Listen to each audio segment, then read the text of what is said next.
JD here, and as you can see, we are on F124, and as you can see, we are also doing a live commentary because this is actually a video that I have actually wanted to make for a very long time now. I really do apologise that I haven't been consistent with my uploads. Real life has been getting in the way quite a bit, but I think this video here, I think it's probably going to be one of the most important videos for many people if they're trying to learn no assist and trying to maximize their potential, understanding what trail braking means and the ways to go about to actually learn it in the right way. That is really the key to maximizing your potential, and not just F124 but in any racing game in general. And I think the last time I did a video on trail braking was back when I was using the controller on, I think it was 2014, something like that, so a long time ago. So if you did enjoy this video, make sure you give it a like. I can do the same for the traction, learning the racing line or without the racing line, other assists as well, but I think definitely trail braking, and especially for this game F124, if you can learn how to trail brake, you're going to unlock a whole new level of potential. So first of all, people who use ABS, yes, you can be very quick with ABS on. You can be in the top 100. You can even be in the top 1% on the game. However, I feel with ABS, and now I've tested it in this game as well, you are not going to get the benefits compared to no ABS and then trying to trail brake in the correct way. Because with ABS on, it's simply trying to prevent the wheels from locking at all times, and that means you can't really use the brakes to rotate the car. A way to bypass that is that a lot of people run a very low brake bias, so they run maybe like 50 or something like that, or they make other parts of the setup a lot more responsive, such as like the roll bars, suspension, maybe the wings or something like that, because they never have to worry about locking up. And since they can't rotate the car through the brakes, they try and rotate the car through other areas of the setup. And yes, that can definitely work, and you can be very competitive doing that. However, I would say you're only going to be getting to 90% of your potential. So it's very easy to get to 90% of potential if you're using ABS on, but if you find you are missing that 10%, you're not quite winning the league races, you're not quite winning the open lobbies, then it may be a consideration for you to actually try no ABS, because that will allow you to actually use the trail braking to its maximum effectiveness. And what is trail braking? Really, in a nutshell, is that whenever your wheel is straight, you get to the maximum input, so 100%, and as soon as the wheel starts turning, you're dropping it down, and the more you're turning, the more you're releasing the brake. And what that does is that allows you to carry that momentum as much as possible through the corner. That allows you to turn as much as you want, and especially for this game F124, turning and releasing the brake at the same time, since you've got so much downforce in this game, that is really going to act as an effective brake itself.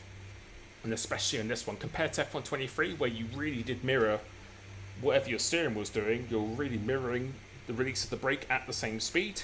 Whereas on this game, as soon as you start turning, you want to be dropping it down to that lowest pressure as soon as possible. Whereas if you're running ABS, what you'll normally find, a lot of people can brake a little bit later, and then they can't just then let go of the brake and then let other parts of the set do the work for them. And the problem with that is that you can't be as fluid and carry as much momentum as someone who knows how to trail brake with no ABS. So yes, you might be gaining a little bit within the braking zone and lack of mistakes, not spinning out, not locking the tyres, but if someone can actually learn how to trail brake with no ABS, I believe that they are always going to be faster. So if I put ABS on, if esport drivers put ABS on, they would be going slower. They might be only 2 to 3 tenths slower, but that is still the difference between, you know, being that very top 1% and getting to your potential. So the first thing is that I really want you to be aware of whatever you're doing with the steering wheel is going to be mirrored with your pedal inputs, and that goes the same with the throttle as well. So if I get my gloves on, I'll show you exactly what I mean.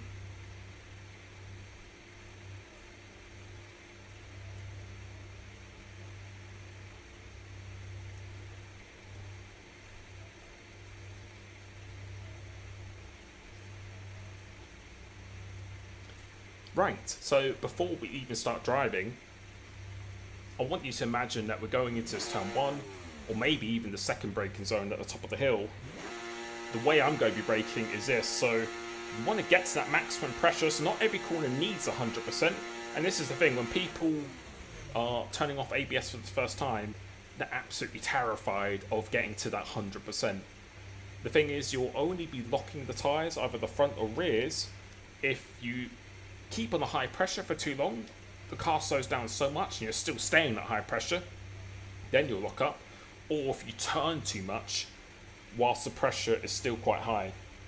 If you're releasing the brake quick enough and turning, you will never ever be locking up the car. So this is my muscle memory. So when I go into turn 1, going in flat out, 100 meter board, as soon as I start turning in, release, release, release, and then you notice here, I'm not releasing the brake completely.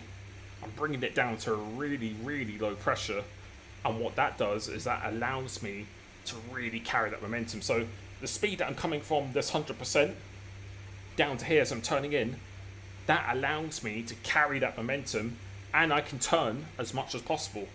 The mistake what a lot of people do is that they're so terrified about locking up, and because they just feel when they turn off ABS, they're just going to lock up instantly. What they do is they don't even get to 100%, and then instead of releasing the brake quickly down to low pressure, they kind of keep it here, do everything on the straight line, come off the brake and then turn in, and yes, you won't lock up, but then you're never able to get that rotation, get that benefit of the trail braking, or carry anywhere near to momentum, because you're doing it in 3 different stages. So you're doing like the braking and downshifting, let go, and then turn in. Whereas if you go into here, downshifting, releasing the brake, turning at the same time, you're now doing it in one movement rather than 2 or 3 movements. And if you're doing it in one movement, you can really maximize that rotation, and most importantly, that momentum. And the way you release it, because you're coming down to that low pressure a lot quicker, and you're not staying on a high pressure for anywhere too long, you can really, you'll never be locking up everything at all. So if we actually do some laps here, and let's make sure I'm running no assists, because I think I was just doing a couple of laps of ABS on just to get a feel for it, but now we're running completely no assists. So this is what a lot of people do. They come into here and then turn in, and you can see then you're just killing the momentum so much. Yes, you won't be locking up, but now you just killed all that momentum. And also what a lot of people do is they maybe turn too much while the pressure's still high. So it'd be something like this. So they'll be going, and you see the front tyres just lock instantly. Whereas this is actually what you want to be doing. So get to high pressure, or whatever that maximum pressure is for the corner. Get to that very quickly, but as soon as I start turning the wheel, so if you see, go over here, a little bit of a lock up, but the car is still rotating. So if we just stay on board here, this corner, a little bit of brake to control it. Don't need to slam on the brakes, because again, the downforce is a very effective brake in this game. So let's do the next lap whilst we're talking through it. And I think Austria is a really good track to practice these principles on as well. So yeah, let's just drive how I would normally drive. Let's go into turn 1 using the curb. And you see, as soon as we start turning in, we're releasing that brake.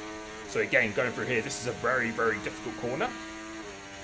Using all the track, 100 meter boards. You see again, because we're releasing that brake down to that lower pressure really quickly, that allows me to keep turning in, and the downforce acts as a brake as well. So again, see, getting that perfect rotation. So next up, I'll show you what mistakes people make. So again, using the brake when you need to. So what you want to be doing is get to that high pressure, that max pressure you need as soon as possible in the braking zone. As soon as you start turning, go to that lowest pressure you're going to be needing, and then keep it there for as long as you need to control that momentum. Because I'll show you what happens if you release the brake too early.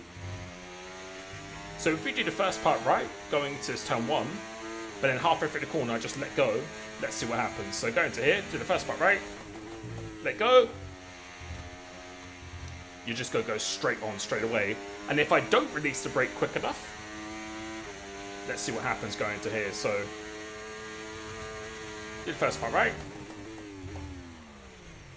And you see, not only are we just killing momentum, now we're going to be locking the front tyres as well. And then sometimes, depending on the corner, you can really lock the rear. So again, coming to here, keeping the pressure on for too long, not releasing it quick enough, just slowing that car down, and then the car doesn't want to turn. So that's why a lot of people do something like this. They go into a corner, like the last corner you just went through, going to there, 100%, and then they're coming down too slowly, and their wheel is actually moving faster than their brake pressure. On this game, F123, you could really mirror the inputs. So when you're braking, you could really mirror the same speed. But in this game, going to the corner, last right-hander you just went into, 100 meter board, 100%, and as soon as I start turning, drop it down to that lowest pressure, and then dragging your foot on the brake all the way through the apex until you're happy with the speed. Then you let go, and then when you go on the throttle, again, really match that steering wheel. But we'll save that for a separate video when it comes to learning the traction control. But that is really what you want to be focusing on. So whatever your steering wheel is doing, as soon as it starts moving, you want to be dropping it. So again, it's not about letting it go of the brake earlier. If anything, when you start carrying more momentum, you're going to be dragging your foot on the brake for longer. So if you see going through this last corner, so for here I don't even use the brake for this one, but through here, dragging it all the way, then on the power. So the throttle should almost be an afterthought. The braking is the most essential thing. So again, look how long I leave the brake on through this corner. Now I'm on the power. And because I'm dropping that pressure so quickly, I'm not locking up, I'm not killing the momentum too much. So again, if I let go of the brake too quickly, let's see what happens. You just then go completely straight on. So that's something I call achieving both extremes. It's something I talk about in my coaching sessions quite a lot of drivers, is that people are so scared of locking up and turning in that they either keep the pressure on too high for too long, they end up killing the momentum so much, and then even without turning the wheel, they'll just go lock a front or just really, really kill that speed. Or also what they do is they might release it the right way, but then they're still scared of turning in while still riding the brake. So they then just let go, and then they can go from actually controlling the speed really well, or maybe even underspeeding, killing it too much, to then all of a sudden overspeeding as well. So you just really want to get to a stage where you're comfortable riding the brake all the way through the corner. So if we do that again through here, you see, dragging it all the way. So bring it down to almost like 5-10% as soon as you start turning in. So in this game, you want to get to that maximum pressure as soon as you can, so it doesn't need to be 100%. Some corners it only needs to be 10-20% depending on the corner. But then you want to bring it down to that lowest pressure as soon as you start turning in. So let's try and do a fast lap next lap. And then we'll maybe do a lap with ABS on, just so you can see the difference. So let's try and do a good lap here.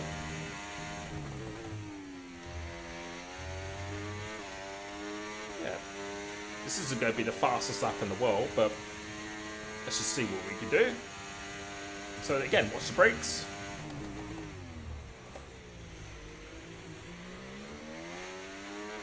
You see, on this game you do still lock up fairly easily, but that wasn't preventing me from rotating the car at all. And because I'm releasing that brake quickly, that allows me to turn as much as possible, keep that rotation going.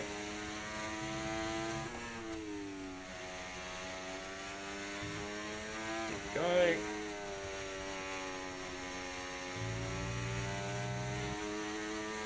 See if you can get in the freeze, that'd be good.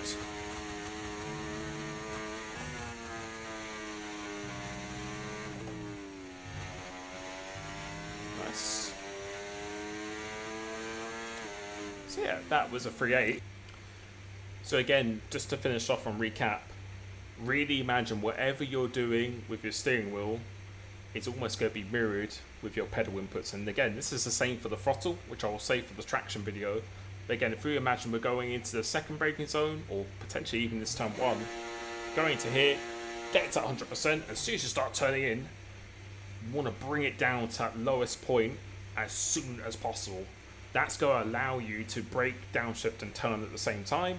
That's going to allow you to maximize the momentum as much as possible and keep that rotation, maximizing that rotation as well. A lot of problem that people have is, again, they're kind of just terrified that they're going to lock up, and they end up actually doing the thing that's actually causing them to lock up. So they don't want to be braking and turning at the same time. So they do all the braking in a straight line, downshifting, releasing smoothly. They normally end up killing the speed so much, and then they just let go of the brake, and sometimes result in overspeeding. And also the problem with this is that you can't, because you're not braking, downshifting, turning at the same time, you're not allowing that momentum, that one fluid movement. If you can do everything all together rather than 3 separate parts, you're going to be carrying so much more momentum. So that was just a really short insight into trail braking. If you watch my videos, if you watch eSport drivers, I know telemetry is very difficult to see in this game, but you will see exactly what I mean. But I hope that was useful to you. Let me know if you want me to do the same for traction, and even learning or turning off the racing line as well. Other tutorials I'll be doing. So thank you so much, and I will be catching you very, very soon. Peace.